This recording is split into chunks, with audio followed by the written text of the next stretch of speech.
The morning sun cast long shadows across the dusty town square as Sarah Mitchell stood on the wooden platform, her hands bound behind her back. The auctioneer's voice boomed across the crowd of rough men who had gathered to bid on her father's debts. Her family's ranch had been lost to gambling, and now she was being sold to pay what was owed. Sarah's green eyes blazed with defiance as she scanned the faces below. These men saw her as property, something to be bought and owned. Her heart pounded against her ribs like a caged bird desperate for freedom. She had grown up riding horses across the open plains, helping her father manage cattle and shooting better than most men in town. She would not become anyone's possession without a fight. The bidding started at $50. Sarah watched in horror as the price climbed higher. A fat merchant with gold teeth raised his hand, calling out $75. A rancher with cruel eyes bid $80. Each number felt like another chain being wrapped around her future. When the price reached $100, Sarah saw her chance. The crowd's attention was focused on the bidding war between two particularly determined buyers. She had been working at the ropes behind her back since dawn, using a small nail she had found on the platform. The rough hemp finally gave way. With lightning speed, Sarah broke free and leaped from the platform. The crowd erupted in shouts and confusion. She pushed through the mass of bodies, her long brown hair streaming behind her as she ran toward the edge of town. Men reached out to grab her, but she was quick and desperate. Freedom was just yards away. She could hear heavy footsteps pounding behind her and angry voices calling for her capture. The sheriff was already mounting his horse, and several other men were running to their animals. Sarah knew she had minutes before they would be after her on horseback. Her only hope was to reach the rocky hills where horses would struggle to follow. As she ran past the last building in town, Sarah spotted a saddled horse tied outside the saloon. Without hesitation, she untied the reins and swung herself up. The horse, a spirited chestnut mare, seemed to sense her urgency and immediately broke into a gallop.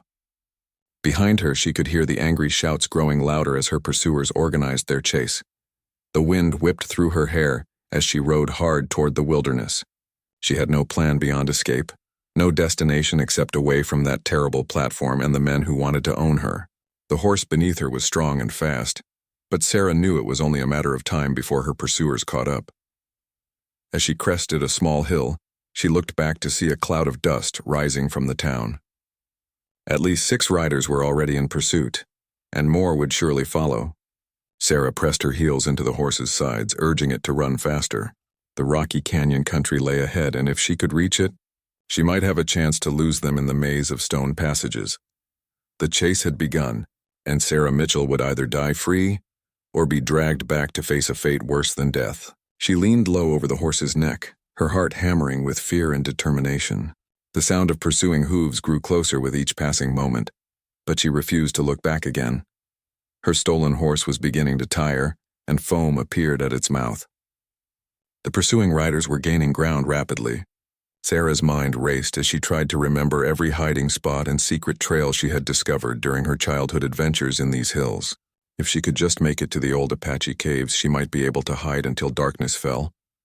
But as she rounded a sharp bend in the narrow canyon, her heart sank. 3 more riders appeared ahead of her, cutting off her escape route. She was trapped between 2 groups of men, all determined to drag her back to town and collect the reward that had surely been offered for her return. The horse beneath her was exhausted and could run no further. Sarah pulled back on the reins, her breath coming in sharp gasps as she realized her brief taste of freedom was about to end.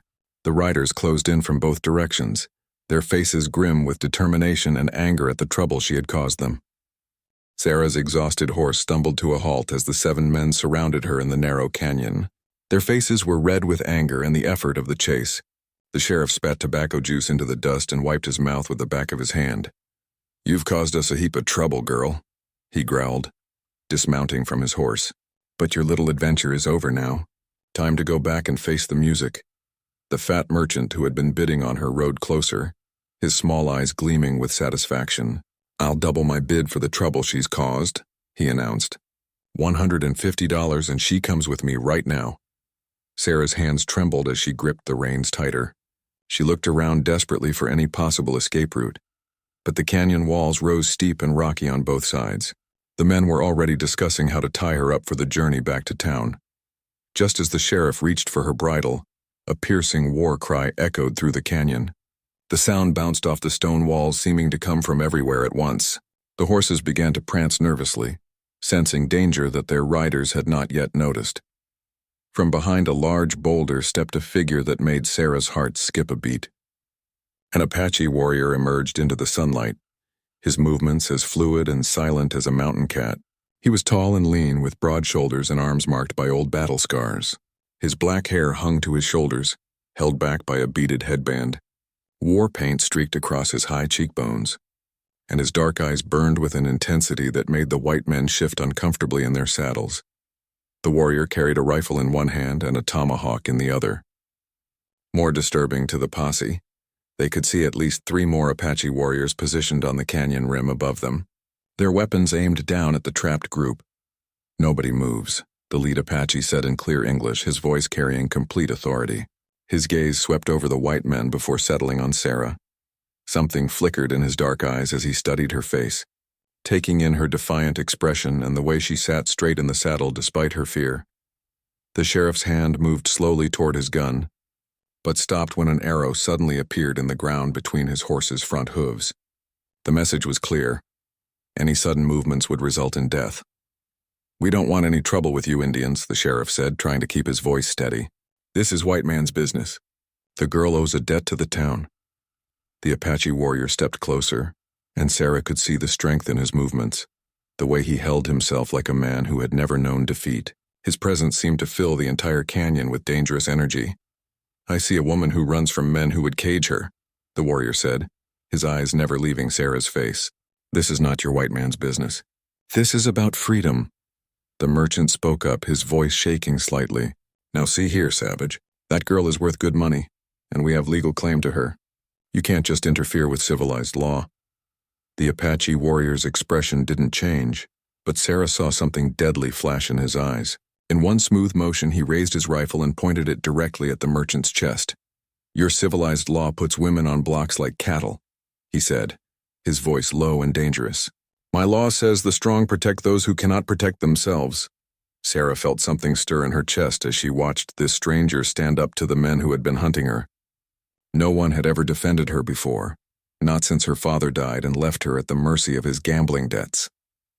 The warriors on the canyon rim shifted position, their weapons tracking the movements of the nervous posse members. The afternoon sun beat down mercilessly, and sweat began to appear on the faces of the white men as they realized how completely they were outmaneuvered. "What do you want?" the sheriff finally asked, his earlier bluster completely gone. The Apache warrior looked directly at Sarah, and she felt as if he could see straight into her soul. "I want to give her a choice that no man has offered her today," he said, then louder, so his voice carried clearly through the canyon. He called out words that would change everything. "Woman who rides like the wind," he shouted, his voice echoing off the stone walls. "Your enemies surround you, but you do not have to face them alone. If you seek true freedom, if you want to ride where no man can follow and chain you, then ride with me." Sarah stared at him in amazement. Here was a complete stranger, risking his life and the lives of his warriors, offering her something no white man ever had: a real choice. Not ownership, not bondage, but partnership with someone who understood what it meant to be free.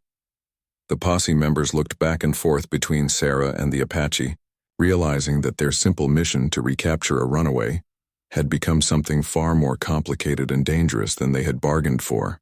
Time seemed frozen in the canyon as Sarah stared at the Apache warrior, who had just offered her freedom. His dark eyes held hers steadily, waiting for her answer without pressure or demand.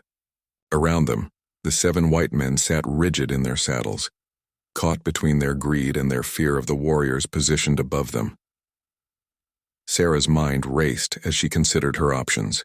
Behind her lay the town where she would be sold like livestock to the highest bidder.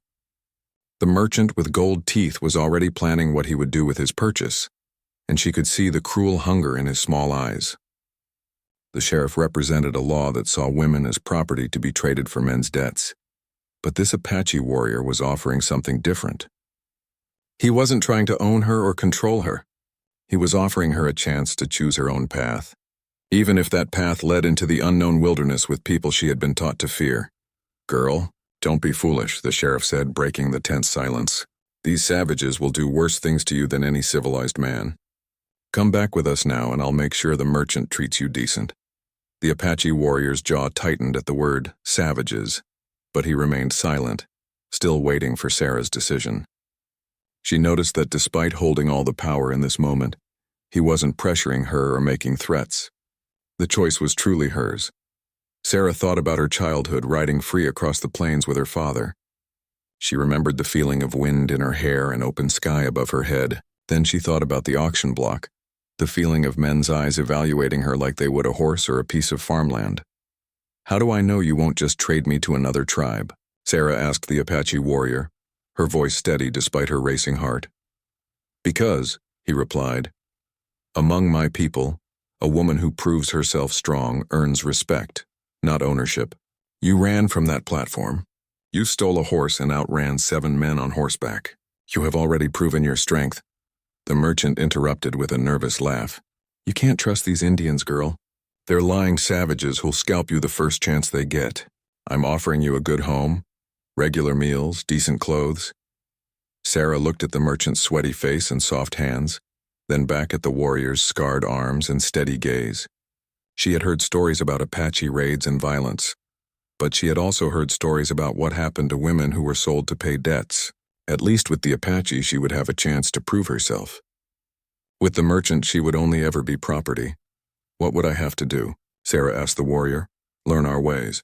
Prove that you can survive in the wilderness. Show that you can contribute to the tribe's strength rather than drain it. His voice was matter-of-fact without promises of easy comfort. It will not be simple, but you will be free. One of the other Apache warriors called down from the canyon rim in their own language. The leader responded briefly, then turned back to Sarah. My brothers remind me that we cannot stay here much longer. Other white men will come looking for these, and we do not wish to fight a war today. Sarah closed her eyes for a moment, feeling the weight of the decision that would determine the rest of her life. When she opened them again, she saw something in the Apache warrior's face that she had never seen in any white man's eyes when they looked at her. Respect.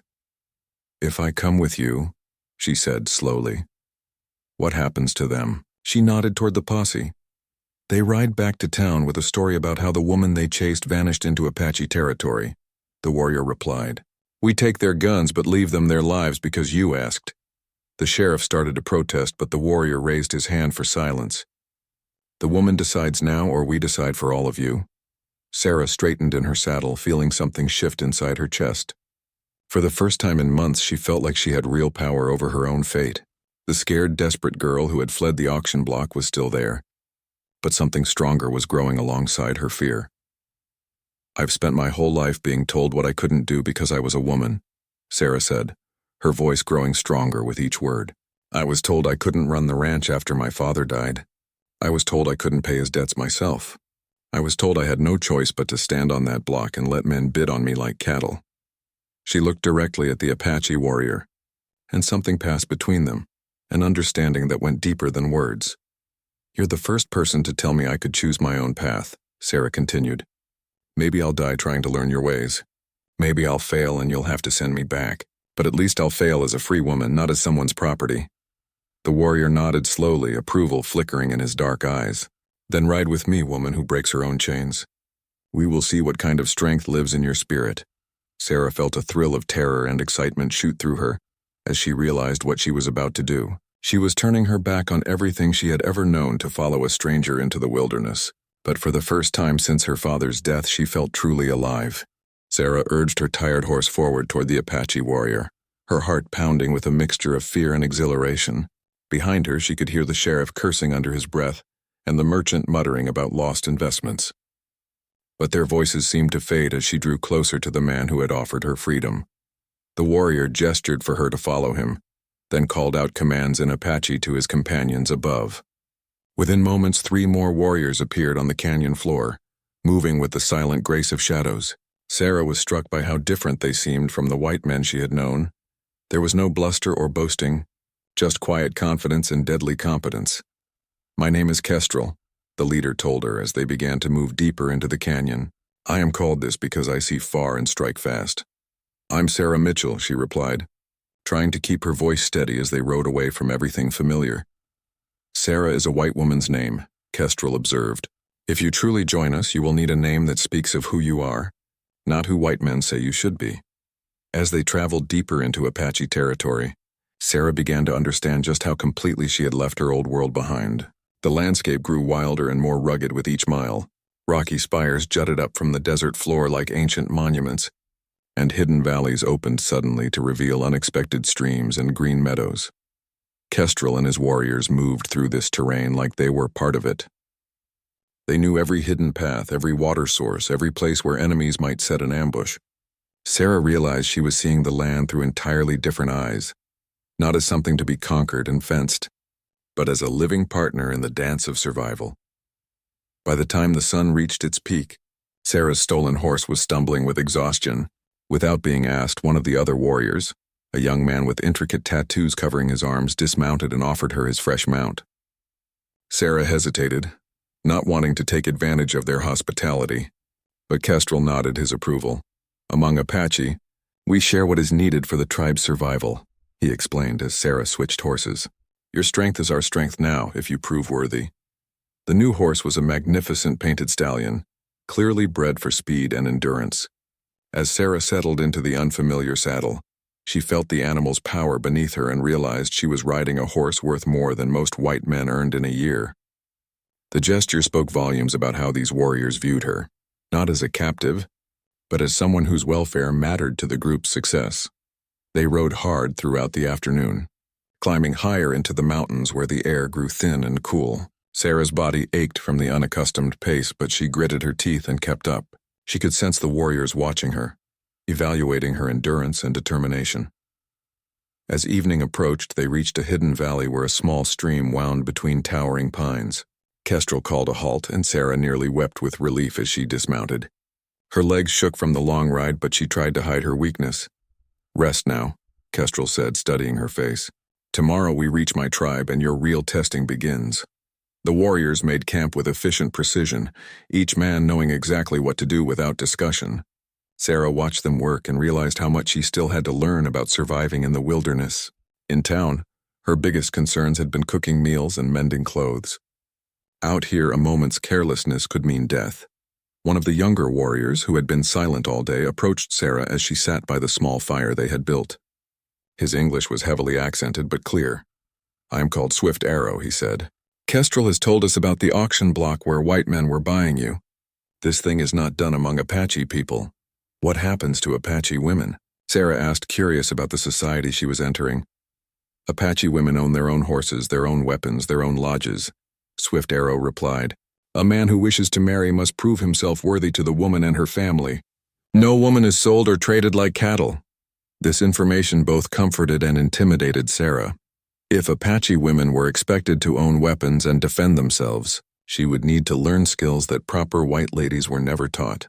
But the idea of being valued for her abilities rather than her appearance was intoxicating. As the fire burned lower, Kestrel approached and sat across from her. In the flickering light, his scarred face looked both dangerous and wise. "Tell me about your life before today," he said. "I need to understand what strengths you bring to us." Sarah found herself talking about things she had never discussed with anyone: how her father had taught her to ride and shoot, how she had helped manage the ranch even though neighbors disapproved, how she had felt trapped by expectations that seemed designed to crush her spirit. Kestrel listened without interruption, his dark eyes reflecting the firelight. When she finished, he was quiet for a long moment. "You have been a warrior already," he finally said. "You just didn't know it. Tomorrow you will begin to learn what kind of warrior you can become." As Sarah wrapped herself in the blanket Swift Arrow had given her, she stared up at the stars visible through the pine branches. For the first time in months, she felt hope stirring in her chest. The path ahead was dangerous and uncertain, but it was hers to choose. In the distance, she could hear the call of a night bird and the whisper of wind through the trees. These were the sounds of freedom, and they sang her to sleep with promises of the challenges and possibilities that awaited her in the morning. Sarah woke before dawn to the sound of the warriors breaking camp. Her body ached from sleeping on the hard ground, but she forced herself to rise quickly and help pack their supplies. She noticed that Kestrel watched her carefully, evaluating how she handled the morning routines of wilderness travel. As they rode deeper into the mountains, the landscape became even more dramatic. Massive red cliffs towered above them, carved by wind and water into fantastic shapes. Hidden among these natural fortresses was the Apache village, invisible to outsiders but perfectly positioned to spot approaching enemies from miles away. When they finally crested the last ridge, Sarah gasped at what she saw below. The village was larger than she had expected, with dozens of traditional wickiups spread across a protected valley. Smoke rose from cooking fires. Children played in the stream that ran through the center of camp, and women worked at various tasks while keeping watchful eyes on their surroundings. But what struck Sarah most was the immediate reaction to their arrival. Within moments of their appearance on the ridge, she could see people throughout the village stopping their activities and turning to stare at her. Word spread quickly through the camp, and by the time they rode down the narrow trail to the valley floor, a considerable crowd had gathered. Sarah felt dozens of pairs of eyes studying her as they approached. Some faces showed curiosity, others suspicion, and a few displayed open hostility. She heard rapid conversations in Apache and caught the occasional word she recognized, but most of the discussion was beyond her understanding. Kestrel dismounted and spoke briefly with an elderly woman whose silver hair was braided with colorful beads. Sarah could tell from their body language that this was someone of great importance in the tribe. After several minutes of intense conversation, the woman approached Sarah's horse. "I am Grandmother Spider," she said in careful English. "I speak for the women of this tribe. Kestrel tells me you chose to come here rather than be sold like a horse. Is this true?" "Yes, ma'am," Sarah replied, climbing down from her horse to show proper respect. Grandmother Spider walked slowly around Sarah, examining her from head to toe like she was evaluating livestock. Sarah forced herself to stand still under this scrutiny, remembering how different this was from the leering examination she had received on the auction block. This was about capability, not desirability. "You are soft," Grandmother Spider announced bluntly. "Your hands are not strong enough to build a wickiup or skin a deer. Your body has not learned to live without white man's comforts. Why should we waste food and protection on someone who cannot contribute to our survival?" The question was harsh but fair, and Sarah had been expecting it. She had spent the previous night thinking about what she could offer these people who had already risked so much to give her a chance at freedom. "I can ride better than most men," Sarah replied steadily. "I can shoot accurately with both rifle and pistol. I learn quickly and I'm not afraid of hard work. What I don't know, I'm willing to learn no matter how difficult." Several younger Apache women had gathered around to listen to this exchange. One of them, a girl about Sarah's age with intricate tattoos on her arms, spoke up in rapid Apache. Grandmother Spider listened, then nodded thoughtfully. "Star that Falls says you sat your horse well during the long ride yesterday, even when you were tired. This is something," the elderly woman admitted. "But riding and shooting are only small parts of Apache woman's life. Can you make clothing from animal skins? Can you find food in the desert when hunting fails? Can you defend the village when warriors are away?"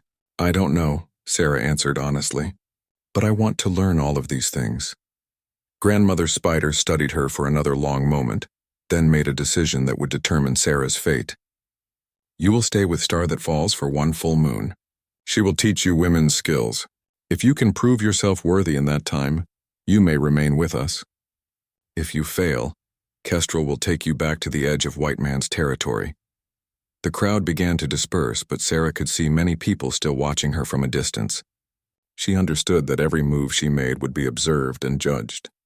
Among these people, she would have to earn her place through actions, not words. Star That Falls approached with a bundle of clothing in her arms. "White woman's dress is not good for Apache life," she said in heavily accented English. "You wear these now." Sarah accepted the bundle gratefully. The clothing consisted of a leather tunic decorated with beadwork, leggings, and soft moccasins. When she emerged from the wickiup where she had changed, she felt immediately more comfortable and practical than she had in her torn-town dress. "Better." Star That Falls nodded approvingly. "Now we begin your education." The next few hours were a revelation to Sarah.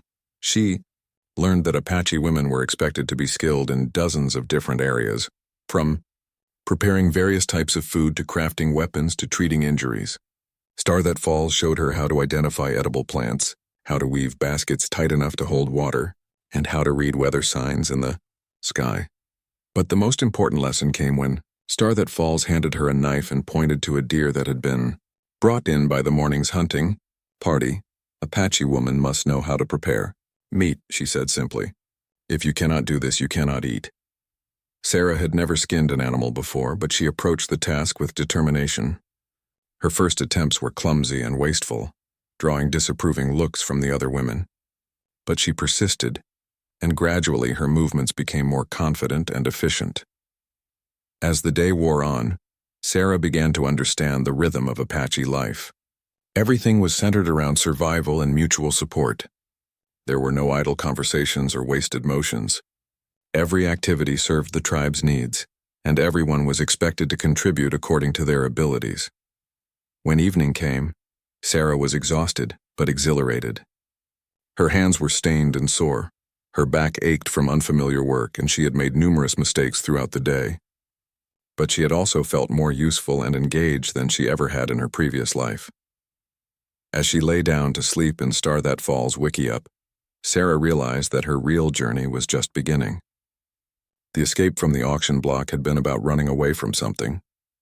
Now she was running toward something, a new identity as a person defined by her capabilities rather than her gender or her father's debts. 3 weeks into her trial period, Sarah woke before dawn as had become her custom. Her hands, once soft from town life, were now calloused and strong from constant work. Her body had adapted to sleeping on the ground and working from sunrise to sunset without complaint. Star That Falls had proven to be a demanding but fair teacher. She never accepted half-efforts or made allowances for Sarah's unfamiliarity with Apache ways. When Sarah struggled with a task, Star That Falls would demonstrate it once more, then expect her to master it through practice and determination. On this particular morning, Sarah was grinding corn when a commotion arose from the edge of the village. Riders were approaching fast, and from their urgent pace it was clear they brought important news. Sarah looked up to see Kestrel and several other warriors riding in with grim expressions on their faces. Within minutes, the entire village was buzzing with activity. Sarah couldn't understand all the rapid Apache conversation, but she caught enough words to know that soldiers were nearby. Star That Falls quickly began packing essential supplies, her movements efficient and practiced. "What's happening?" Sarah asked, trying to help despite not knowing what was needed. "Blue soldiers come," Star That Falls replied tersely. "Maybe they look for you. Maybe they come to make trouble for us. Either way, we must be ready to move quickly." Sarah felt a cold knot form in her stomach. The thought that her presence might have brought danger to these people who had shown her kindness was almost unbearable. She found Kestrel near the horse pen and approached him hesitantly. "Is this because of me?" she asked directly. Kestrel studied her face for a moment before answering. "Perhaps. The white men from your town have been asking questions. They tell soldiers that Apache stole a woman, demand that we be punished." Sarah's jaw tightened with anger. Even here in the wilderness, where she had finally found a chance at freedom, the men who had tried to buy her were still pursuing her. But this time their actions threatened innocent people who had done nothing wrong. "What do you need me to do?" Sarah asked. "Prove that you belong here," Kestrel replied simply. "If soldiers come, they must see Apache woman, not white captive." Grandmother Spider approached them, having overheard their conversation. "The test I planned for you must happen now," she told Sarah. There is no more time for gentle learning. Sarah felt her heart race as the elderly woman led her to a group of Apache women who were preparing weapons. Among them was Bright Hawk, one of the most respected warriors in the tribe, known for her skills with bow and rifle. "You say you can shoot," Grandmother Spider announced loud enough for nearby villagers to hear. "Bright Hawk will test this claim. If you fail, you go back to soldiers as white woman who was never truly Apache. If you succeed, you earn the right to call this place home." A crowd quickly gathered as Bright Hawk set up targets at various distances. Sarah recognized this as more than just a shooting contest.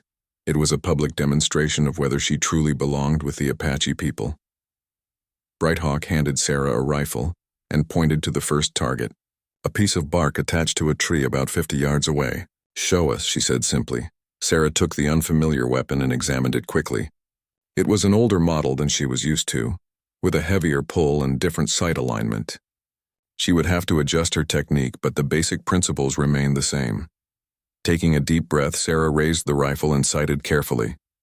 The entire village seemed to hold its breath as she squeezed the trigger. The shot cracked across the valley and the bark target splintered dead center. A murmur went through the crowd, but Brighthawk simply pointed to a more distant target. This one was smaller and partially hidden behind brush, requiring Sarah to judge the wind and trajectory more carefully. Sarah's second shot was just as accurate, striking the target cleanly. The murmur from the watching Apache grew louder, and Sarah could see approval beginning to replace skepticism in some faces. But Brighthawk wasn't finished. She pointed to a final target, this one nearly 100 yards away and no larger than a man's hand. At this distance, Sarah would need to demonstrate real marksmanship, not just basic competence. As Sarah prepared for the most important shot of her life, she became aware of the absolute silence that had fallen over the village. Everyone understood that this moment would determine not just her immediate fate, but whether she would be accepted as a true member of the Apache community. Sarah steadied her breathing and focused completely on the distant target. She felt the wind on her cheek, calculated the bullet's drop over the long distance, and slowly squeezed the trigger. The shot seemed to echo forever through the mountain valley. For a moment, nobody moved as they waited to see the result. Then Swift Arrow, who had ridden out to check the target, let out a sharp cry of triumph. "Center shot," he called back to the village. "Perfect center shot." The crowd erupted in cheers and approval. Even Brighthawk nodded her respect, and Grandmother Spider's stern expression softened into something approaching a smile. But the celebration was cut short by the sound of approaching horses. A dust cloud was rising from the valley entrance, and the distinctive blue uniforms of cavalry soldiers were visible through the haze. Kestrel quickly moved to Sarah's side. "Now we see if your shooting skills are more than target practice," he said grimly. "Are you ready to fight for your new people?" Sarah checked her rifle and looked around at the Apache men and women preparing their weapons. These people had given her a chance at freedom and dignity when no one else would. Now it was time to prove that their faith in her had been justified. "I'm ready," she said firmly, and meant it with every fiber of her being. The cavalry patrol rode into the Apache village with 20 soldiers, their weapons ready and their faces set with grim determination. At their head rode a captain with a thick mustache and cold blue eyes, flanked by the sheriff from town and the fat merchant who had been bidding on Sarah at the auction. Sarah felt her stomach clench as she recognized the men who had pursued her, but she forced herself to stand tall beside Kestrel and the other Apache warriors. She was no longer the desperate girl who had fled the auction block. The past month had transformed her into someone stronger, someone who belonged with these fierce people, who valued courage over compliance. Captain Morrison dismounted and approached Kestrel with the arrogant swagger typical of military men dealing with Indians. His gaze swept over the assembled Apache, clearly looking for Sarah among them. When his eyes passed over her, they showed no recognition.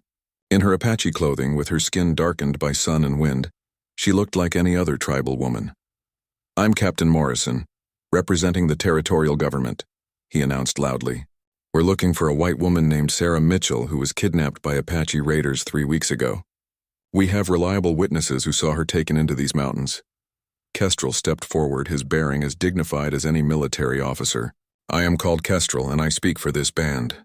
No Apache warrior has taken any white woman prisoner. You waste your time here, soldier." The sheriff spat tobacco juice and pointed an accusing finger at Kestrel. "Don't lie to us, Indian. We tracked you right to this canyon. That girl is here somewhere, and we're not leaving without her." Sarah felt her anger rising at the casual disrespect in the sheriff's voice, but she remained silent. This was Kestrel's negotiation to handle, and she trusted his wisdom in dealing with white authorities. The merchant pushed forward, his small eyes scanning the Apache women eagerly. "There she is," he suddenly shouted, pointing directly at a young Apache woman who bore no resemblance to Sarah whatsoever. "That's her. I'd recognize her anywhere." Several Apache warriors stepped protectively in front of the frightened woman, and Sarah could see the situation rapidly becoming dangerous. The merchant's obvious lie was insulting to everyone present, and the soldiers' hands were moving toward their weapons. "That woman has lived with us since childhood," Grandmother Spider said with icy dignity. "She is daughter to our war chief. Your fat white man sees only what his greed wants him to see." Captain Morrison studied the accused woman more carefully and realized the merchant's mistake. His face reddened with embarrassment, but his pride prevented him from backing down completely. "Nevertheless, we have reason to believe the Mitchell woman is somewhere in this area," he insisted. "I'm authorized to search this village thoroughly.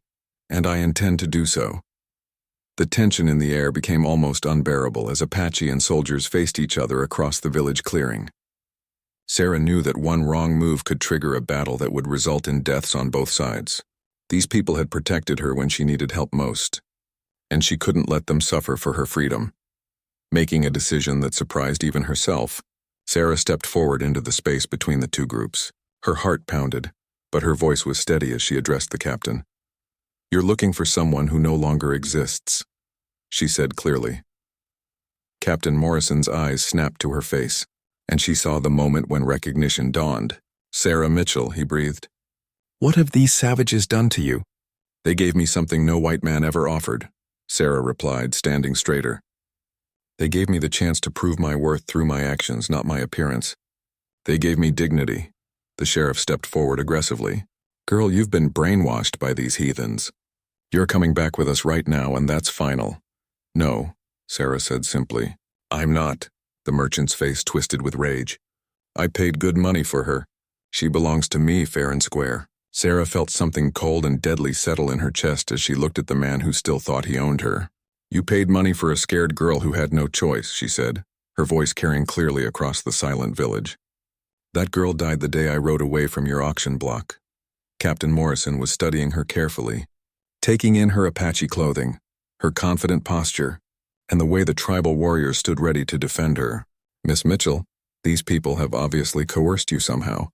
Just come with us peacefully and we'll sort this all out back in town." "I choose to stay here," Sarah stated firmly. "I'm not a captive.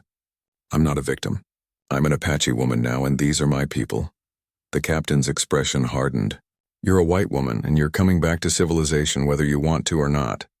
That's when Kestrel stepped up beside Sarah, his rifle held casually but ready. "The woman has made her choice," he said quietly. "Among Apache, we honor such choices. And if we decide to take her anyway?" Captain Morrison challenged. Kestrel smiled, but there was nothing pleasant about the expression. "Then you will discover why Apache warriors are feared throughout these mountains." All around the clearing, Apache men and women had quietly taken positions with clear fields of fire. The soldiers suddenly realized they were outnumbered and outmaneuvered in terrain the Apache knew intimately. Sarah looked directly at the captain, then at the sheriff and merchant who had tried to control her destiny. "I was never kidnapped," she said with absolute conviction. "I was rescued. And if you try to drag me back to that life, you'll have to fight every person in this village to do it." The standoff stretched for long moments as Captain Morrison weighed his options. Finally, his military pragmatism overcame his wounded pride. He could see that attempting to take Sarah by force would result in a massacre that would be difficult to explain to his superiors. "This isn't over," he said grimly, but he was already signaling his men to mount up. As the cavalry patrol rode away, Sarah felt the last chains of her old life finally break. She was no longer Sarah Mitchell, the desperate girl who had fled an auction block. She was someone new, someone strong, someone who had found her place among people who valued her for who she truly was. Kestrel placed a hand on her shoulder. "Welcome home, warrior woman," he said with genuine warmth. Sarah looked around at the Apache faces surrounding her, people who had risked everything to give her a chance at real freedom. She had found something in these mountains that she had never known existed, a place where her strength was valued more than her beauty, where her courage mattered more than her compliance. The girl who had once stood terrified on an auction block was gone forever.